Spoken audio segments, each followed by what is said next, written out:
China के अलावा दुनिया के कई देशों में कोरोना के मामले बहुत तेजी से बढ़ रहे हैं, लेकिन भारत में राहत की बात यह है कि भारत में अभी केसेस उतनी तेजी से नहीं बढ़ रहे हैं। लेकिन केंद्र सरकार की तरफ से यही कोशिश है कि पहले से ही तमाम जो तैयारियां हैं वो पूरी कर ली जाएं।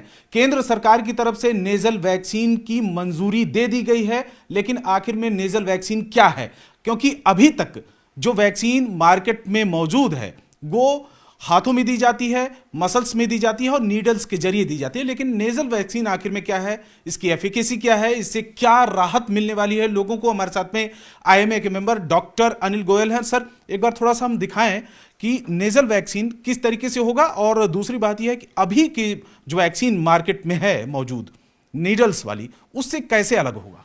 देखिए, आप ये जैसे देख सकते हैं कि भारत बायोटेक की इनकोवैक वैक्सीन है।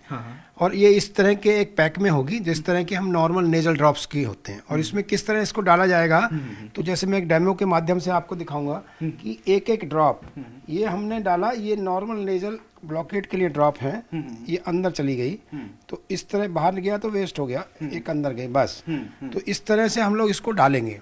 आपने बोला, दूसरा सवाल ये था कि इसकी फ़ायदा क्या है। आपने देखा कितना ईज ऑफ एडमिनिस्ट्रेशन है। नीडल की जगह ये डायरेक्ट उसको नाक में आप डाल रहे हैं, तो आपको लोकली इम्यूनिटी पैदा कर रही है। ये किसका फ़ायदा क्या है, आपने कहा एफिकेसी और फ़ायदा क्या है। एफिकेसी इसकी जो इंजेक्शन वाला है और ये बराबर एफिकेसी होगी ऐसा मुझे लगता है। और इसके डेटा चूंकि नहीं आया तो मैं नहीं कह सकता, लेकिन जितने भी expert committee, technical expert committee ने कहा है कि हमारा रोबस्ट डेटा है इसकी एफिकेसी के बारे में, तो मुझे भी लगता है ये भी 60-70-80% एफिकेशियस होगी, निश्चित है बात।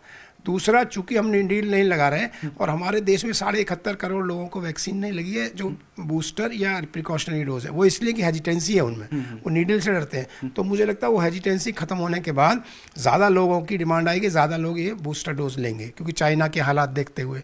और तीसरा बहुत इंपॉर्टेंट विषय है, क्योंकि हम ये लोकल दे रहे हैं तो ये लोकल इम्यूनिटी नेजल म्यूकोसा में पैदा करेगी, आईजीए एंटीबॉडीज़ पैदा करेगी वहाँ पर, और लोकल ही कंट्रोल करेगी, तो निमोनिया होने के चांसेस नेग्लिजिबल हो जाएंगे या नहीं होंगे। और दूसरा, जो एसिम्प्टोमेटिक मरीज़ हैं उनमें भी वो पेंडेमिक को रोकने में ये मदद कर सकती है, क्योंकि ये ट्रांसमिशन नहीं होने देगी, यहीं का यहीं वायरस को कंट्रोल कर देगी।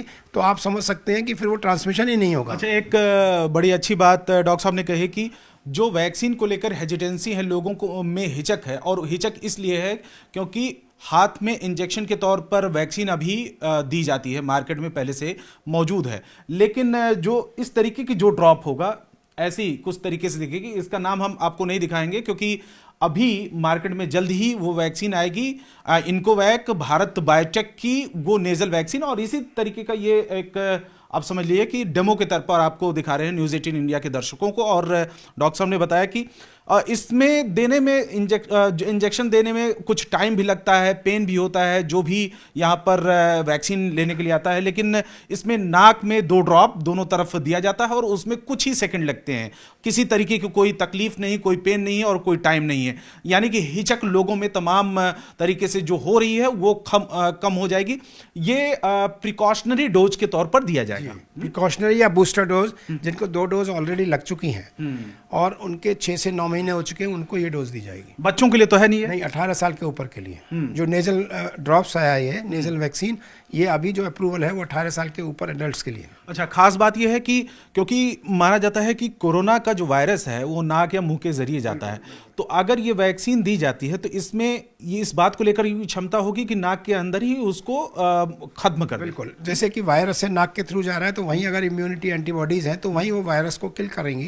तो जिससे कि ये पहली बात तो जिसको खुद है उसको इम्यूनिटी डेवलप हुई और उसको निमोनिया भी होने के चांसेस नेग्लिजिबल हो गए या नहीं हुए। दूसरा पार्ट ये है कि फिर उससे ट्रांसमिशन भी नहीं होगा, क्योंकि जो भी एसिम्प्टोमेटिक लोग हैं, ट्रांसमिशन का कारण है कि जो एसिम्प्टोमेटिक लोग हैं जिनको खांसी जुकाम बुखार नहीं है लेकिन वायरस है, वायरस उनकी नाक में है और उनके कारण वो जब भी कहीं छींकते हैं या कुछ भी करते हैं तो उससे फैलता है, वो ट्रांसमिशन भी कम होगा। और मैं आपके माध्यम से ये बताना चाहता हूँ, हो सकता है कि ये nasal vaccine can be an end to this pandemic. Pandemic को बेअसर कर सकता है ये नेजल वैक्सीन, पैंडेमिक खत्म करने के लिए। हाँ, बेअसर और खत्म हो सकता है। जैसे अभी हम कहते हैं हमको कोविड के साथ जीना पड़ेगा, तो हो सकता है हम साल में 2 साल बाद कहें हमको कोविड पूरी दुनिया से हमने खत्म कर दिया। तो इसको खत्म कर सकता है नेजल वैक्सीन, एक वरदान भी साबित हो सकता है भारत के लिए। और भारत में ये पहली वैक्सीन है जिसको केंद्र सरकार की तरफ से मंजूरी दी गई है, और केंद्र सरकार की तरफ से बार बार स्वास्थ्य मंत्रालय की तरफ से लोगों को अपील की जा रही है कि जिन लोगों ने प्रिकॉशन डोज नहीं लिया है वो जल्द से जल्द प्रिकॉशन डोज ले लें, क्योंकि चाइना के अलावा कई देशों में कोरोना के मामले लगातार बढ़ रहे हैं। और ऐसा भी ट्रेंड देखने को मिला है कि जब कई देशों में केसेस बढ़ते हैं, चाइना में, ब्राजील में या कोरिया में, इन देशों में जब बढ़ते हैं, अमेरिका में, तो धीरे धीरे करके साउथ एशिया में आते हैं और भारत में फैल जाता है। तो उससे पहले ही केंद्र सरकार की तरफ से लगातार तमाम तैयारियां हैं, और उसी दिशा में एक बड़ा कदम नेजल वैक्सीन को मंजूरी केंद्र सरकार की तरफ से दी गई है। कैमरामैन कमल देव के साथ रवि सिंह, दिल्ली, न्यूज़ 18 इंडिया।